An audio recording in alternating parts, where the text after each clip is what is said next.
Now, Kenya's pedigree and prowess in long-distance running and marathons is unmatched globally. A select few Kenyans in the US have dedicated their time, money, and resources to honor and acknowledge the great accomplishments of our distance runners. We've seen major ceremonies hosted in the Abbott Marathon series in the US, including New York, Chicago, and Boston. Now, one standout individual in this realm is our guest tonight from Massachusetts, Mr. Wilson Wahome. Now, Wahome founded a unique travel company back in 2008 called Run with Kenyans.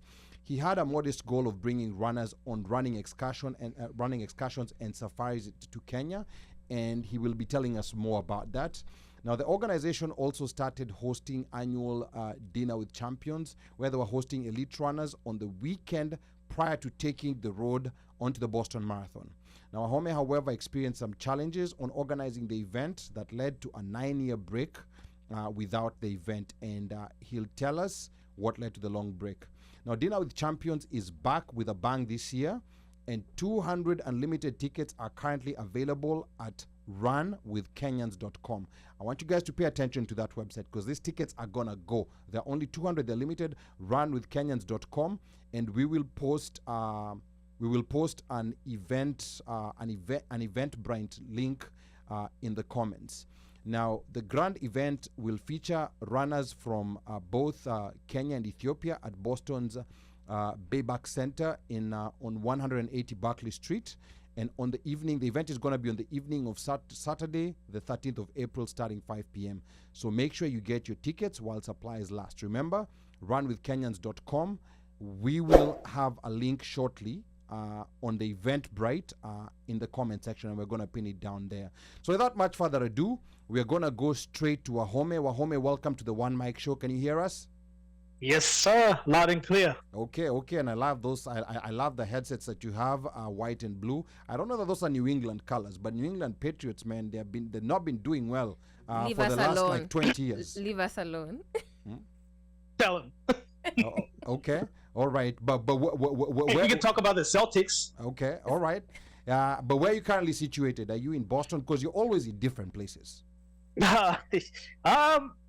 Yeah, I can only be at one place at a time. Okay. I'm in the Boston area. It's a small town called Paxton, Central Massachusetts. Okay. Kind of by Worcester. Worcester is the major town close to where I live. Okay. But I'm Boston, just for Kabaridi. Boston. Yeah. Okay.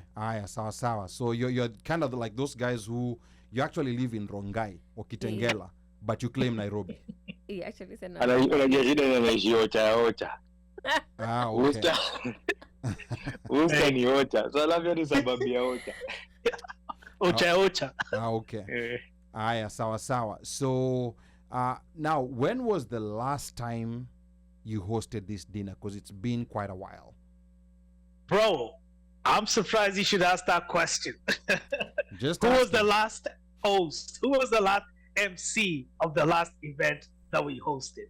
So was that actually the last one? No, that was the second last. That was the last one. I think that was the last one. I think that was the second last one, Wahome. Because 2015. Now I have to go back. I have to go back and remember which ones I attended. These guys came to the 2014 one, not the 2015. No, Ali hosted. No. I might have. Oh, there's another one. 2014 too.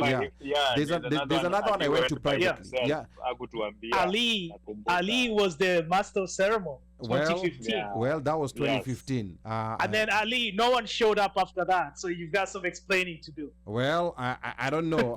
What did he do? Am I the one to blame for no one showing up after that? I don't know.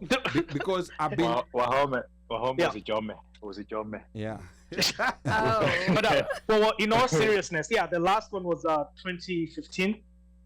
And then it's just it was a combination of things. Obviously, COVID didn't happen. Fast forward a few years later, but and I know. By the way, just let's give credit where credit is due. This is not a one-man thing. Has never been. And also, my coming into this, I was standing on shoulders of giants. people that have done this before. In Chicago, Faith Chepkwony has been doing this for, I think, since, I believe, 2013. Oh, now even might have been before that, 2009, I think it was. Yeah. She was doing this in her own humble ways. She would just mix food in her house and then go meet the runners and feed them. And then it kind of grew out of that. And Ruth is part of this, by the way. She's an alumni of Run with Kenyans. For us, credit goes to former Ambassador Elkanah Odembo. I mean, when I stood up, this is how this happened. There was one of those kamukunjis. I don't know if that's what to call them, but there was one of these meetings with the ambassador. I stood up at the Q&A session, and I said, look, we have all these runners that come into Boston, and watu wanawashangilia. We see like all the wazungus wearing Kenyan flags, like with T-shirts that say, in my dreams, I'm a Kenyan. I want to be a Kenyan, that type of stuff. And where are we? Where's the Kenyan population in this? You know, there's some unofficial things that would happen on the side, like a group of people will show up, right, and kind of watch the race on the side on race day, and then that's it, period, right? But how about like leveraging? This is like what marketeers kill for.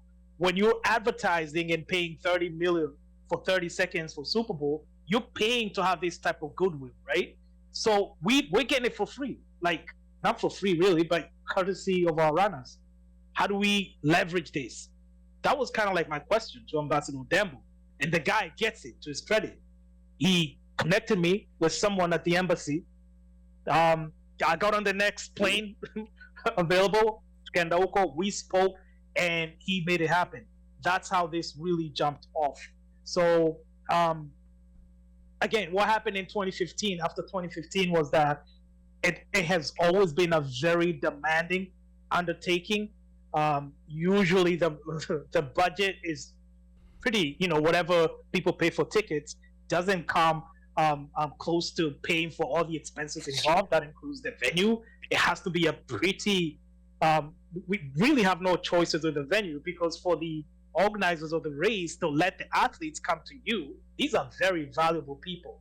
I mean, we're talking like $50,000, $70,000 minimum for each athlete, the expenses for each athlete to be in Boston, right? That's how much the organizers pay. So they're not gonna just let you host these athletes just in your little dungeon. Yeah. You hear me? Yeah. Okay. So the venue has to be crisp. It has to be like top notch.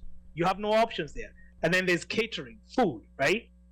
There's low entertainment that comes into that. So it was a very demanding thing. And after 2015, there was some things going on in my personal life. I lost my dad that same year.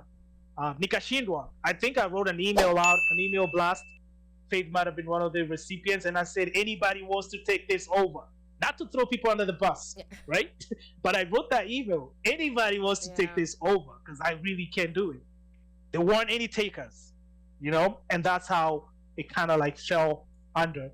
But thank to God, inshallah, here we are now. Thank God I'm in a better position to be able to put in the time and front whatever funds are needed to get this going. And I feel like it's important for us, for the culture, for our kids. This is one of those things that we can leave to our children. They're going to be doing this even long after we're gone. And that's why I'm doing this. Wilson, Ruth here. I think. Hey, Ruth. Hey, how are you? By the way, I was hearing about you from Ali. I'm like, I know Wilson. How are you not calling me? But anyway, we'll talk about it later. But yeah, I know. Can I say, it was one of my highlights of the year was attending the Run with Kenyans event, and even planning for it, because I do remember us sometimes literally like staying up late trying to like in this conference room. I have pictures for this actually, planning this event. But on top of, and I hear you when you say, 2015 things happened. I'm sorry to hear about your dad. Actually, I did not know, but I do remember the email that you sent out. But I feel like at the time, Kenyans were also a bit afraid of going to the marathon, because it was like 2 years after the bombing. After the bombing, and I think attendance dipped so bad for a couple years after that like it would have been like a struggle to get people back. And I think sometimes I normally say sometimes in life things take time to kind of get back to where it was. And I think there's more goodwill, there's more excitement this year. We are past the pandemic, so people do want to gather and get to know each other, see each other again. So I am gonna be there, so 100%. But I can't wait to see what you're putting up together. Next year, please call me. I wanna help. But this year I'm attending. I'm definitely coming. Is the basic structure and which is not.